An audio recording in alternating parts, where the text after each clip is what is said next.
গিয়েছে। যদি কারো মালিক একবার বেড়ায় তার পাঠিয়ে চিনবে কোনো গ্যারান্টি নাই। সাবধান থাকেন ভাই আপনারা।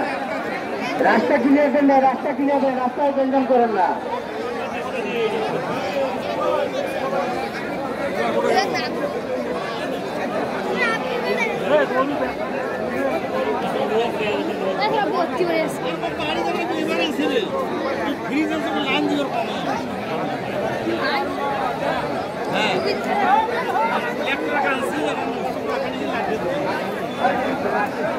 ভাই রাস্তা ক্লিয়ার দেন, রাস্তা ক্লিয়ার দেন, রাস্তা ক্লিয়ার দেন ভাই।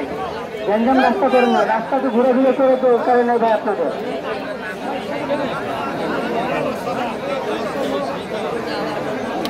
রশিদ বিহীন কোনো গরু মাঠ থেকে বেড়াবে না, গরু মাঠ থেকে বেড়াবে না। ধরা পড়লে 5,000 জরিমানা, সাথে তো 100 টাকা তুমি ওষুধ পাবি। স্কুল গেটে থাকে পশু ডাক্তার আছে ভাই। আপনাদেরকে যারা কেন্দ্র থাকে কোন চিকিৎসকেরা প্রয়োজন করে আপনি চিকিৎসা করতে পারেন, দেখাশোনা করতে পারেন, করতে পারেন।